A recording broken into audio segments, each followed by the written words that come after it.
You notice first in small moments. You laugh at something that used to make you anxious and find the laugh hollow, like a shell you no longer fit. You listen to the conversation at the dinner table and your attention slips away, not in rudeness but in a quiet dislocation, like a lobster sensing the slow loosening of its old carapace. The change arrives not as a proclamation, but as a subtle reweighting of what matters. You are changing while others around you are not.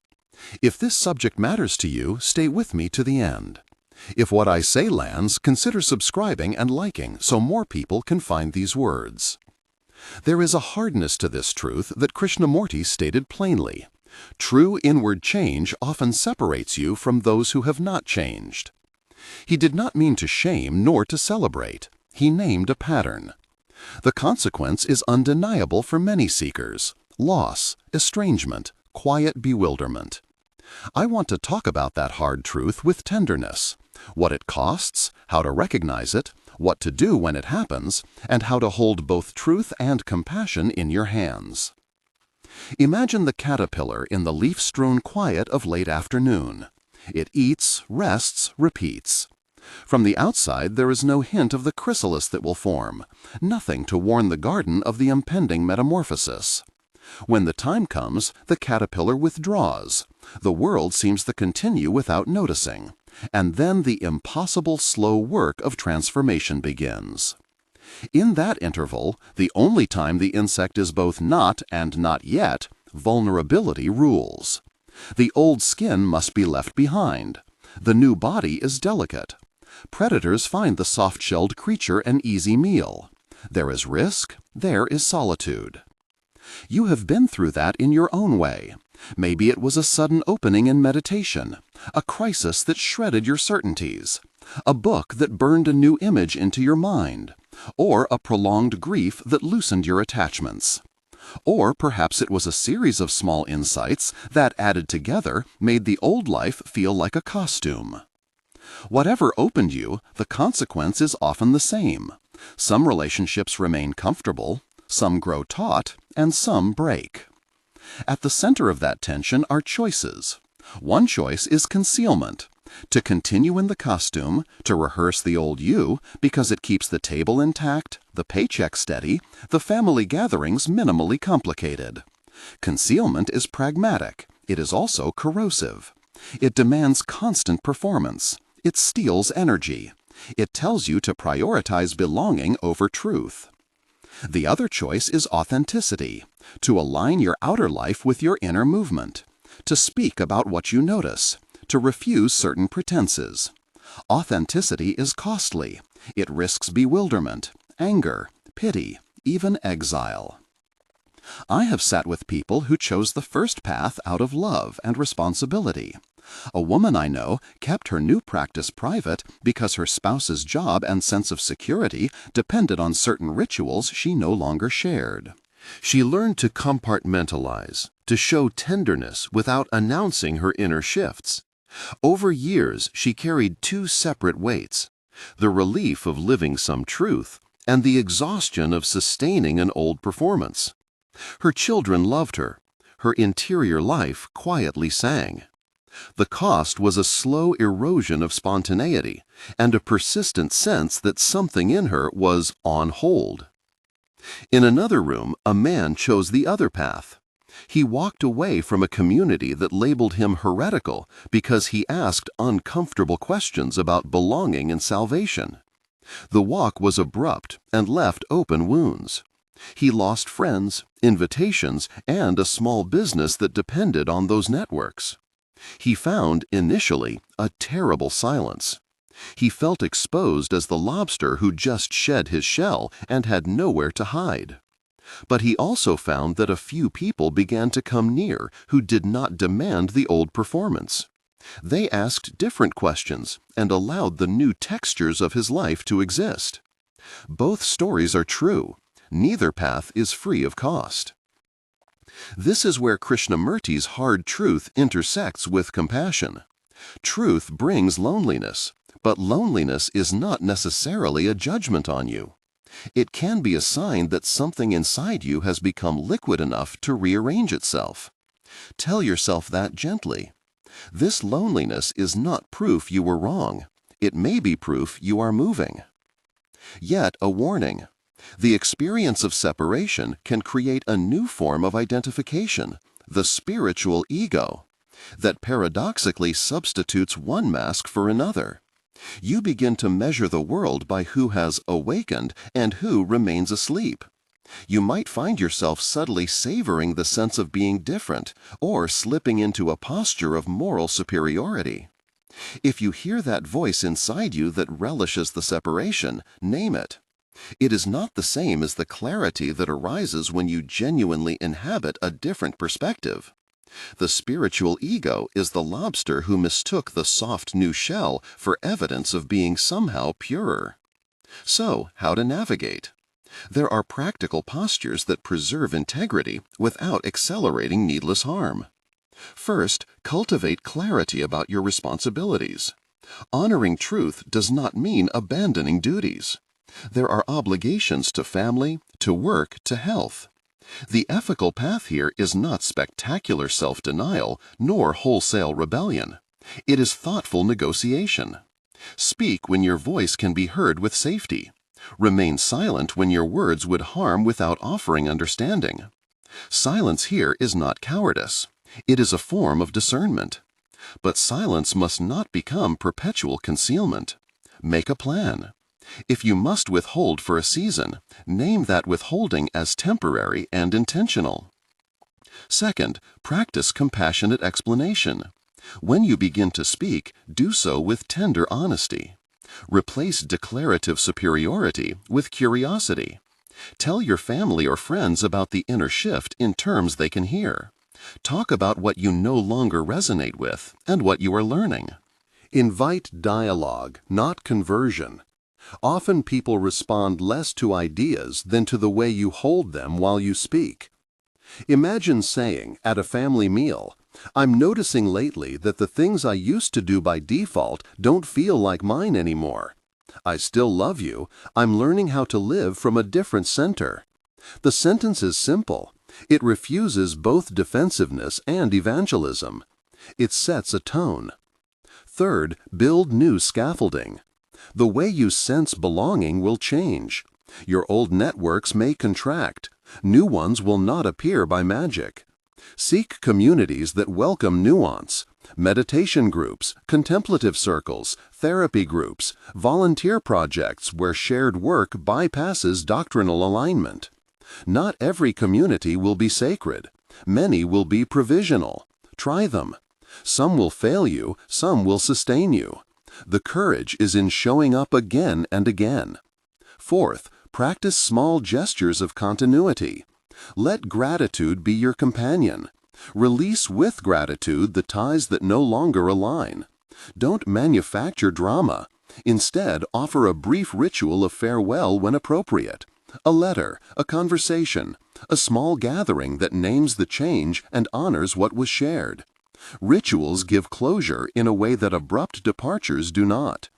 If you must step away for safety or healing, find a way, even privately, to bless the past.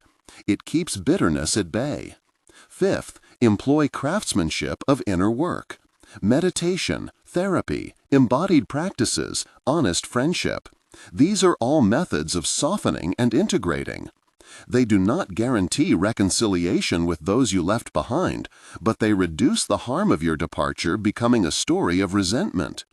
When grief visits, sit with it. Let it speak. Name the losses. The dark night is a teacher. It is not a punishment. It is the place where the shell opens and the light finds purchase.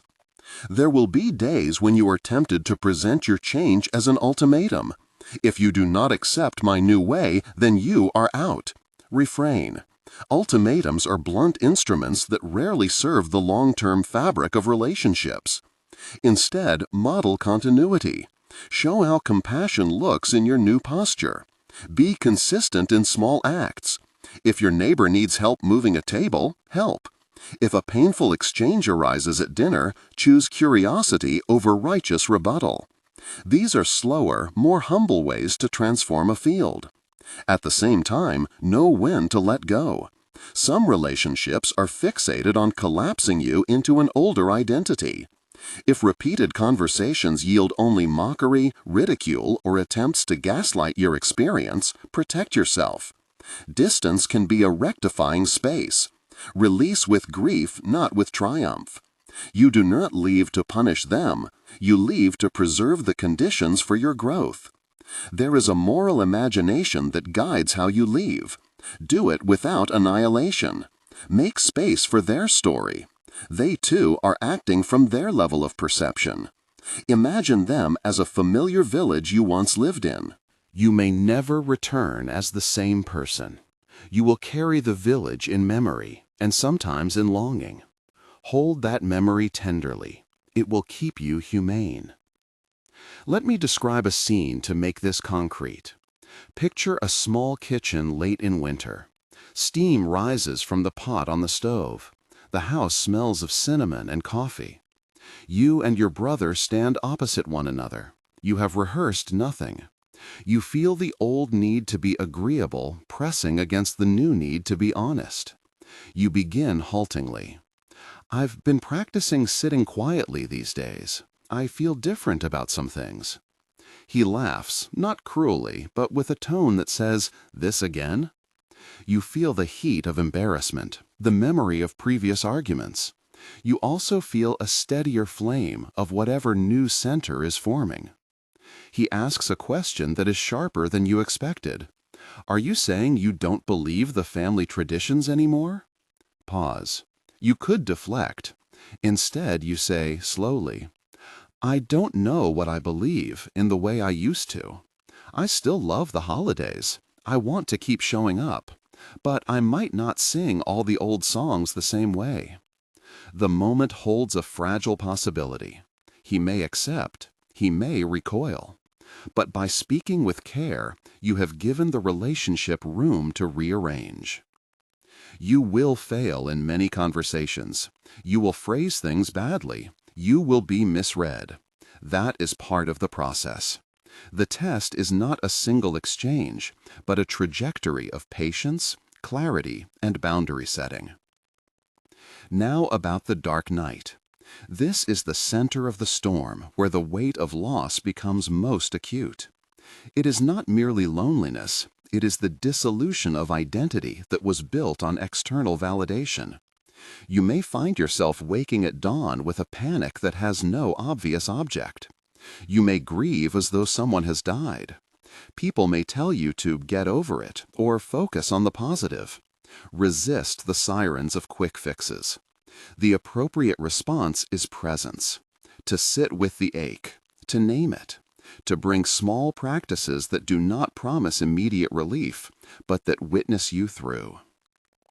In that night, there is a peculiar clarity. You begin to feel responsibility for your own interior constitution. No one will edit your experience for you. You are the one who must learn to recognize the difference between honest suffering and performative pain. You are the one who must audit your motives. Are you unwilling to listen because you are convinced no one can understand? Or are you protecting yourself because prior listening turned into condemnation? Ask such questions with gentleness. Another practical tool is storytelling. Tell the story of your change to yourself in a way that stitches meaning into the loss. Tell of the small discoveries, of the moments of tenderness, of the shifting appetite for certain conversations. Language organizes experience. When you can narrate your journey without contempt or self-aggrandizement, you make room for others to hear you. And remember, not all distances are final. Some friendships weather the interval and reunite on new terms. Some family ties tighten over time as the initial shock softens and curiosity takes over. There will be reconnections that are joyous and reconnections that are different in quality. Expect neither guaranteed reunion nor perpetual exile. Hold a posture of readiness to reconcile, balanced with the dignity of ongoing truth. Finally, tend your capacity for wonder. The chrysalis emerges unexpectedly. Sometimes the clearest sign that your path is unfolding is not social acceptance, but an inner illumination. A sudden sense of life's richness, small as a morning light across a ball, large as seeing a stranger's face and recognizing kinship. Let wonder be your counterweight to loneliness. Practice noticing the texture of your palm, the cadence of rain on a window, the small habitual kindnesses of others. These observations are not escape, they are anchors. If I could offer you one encapsulation, it would be this. When you outgrow those around you, grieve what must be grieved. Speak with integrity where you can. Protect what is necessary. Do not mistake separation for virtue. And prepare, with practical care and open-hearted curiosity, to build new circles that honor the fuller complexity of who you are becoming. There is no tidy moral to this. There is work, to be honest, to be kind, to be patient. There is heartbreak, and there is emergence. The lobster sheds its shell and hides until it can move without danger. The caterpillar descends into the quiet of its chrysalis and rests. You too will need both shelter and exposure in measured rhythms. Trust that the process can refine your capacity for compassion, for others, and for yourself. And this leads to how to live in the world as someone who has changed. Practical daily habits, ways of speaking, and methods of choosing company that will sustain you without isolating you unnecessarily. We will explore those concrete practices next, because knowing the theory is not the same as making a life aligned with it. Begin by tending to the margins of your day. Small, repeatable habits accumulate into a temperament that can hold change without snapping. Morning practices matter less for mystical effect than for the message they send to your nervous system. A brief moment of noticing, 3 breaths, the weight of your feet, a line or two in a notebook that names what you need today, one small act of kindness you will offer someone. These are scaffolds, not magic, that make you less likely to be hijacked by old defensive reflexes when disapproval arrives.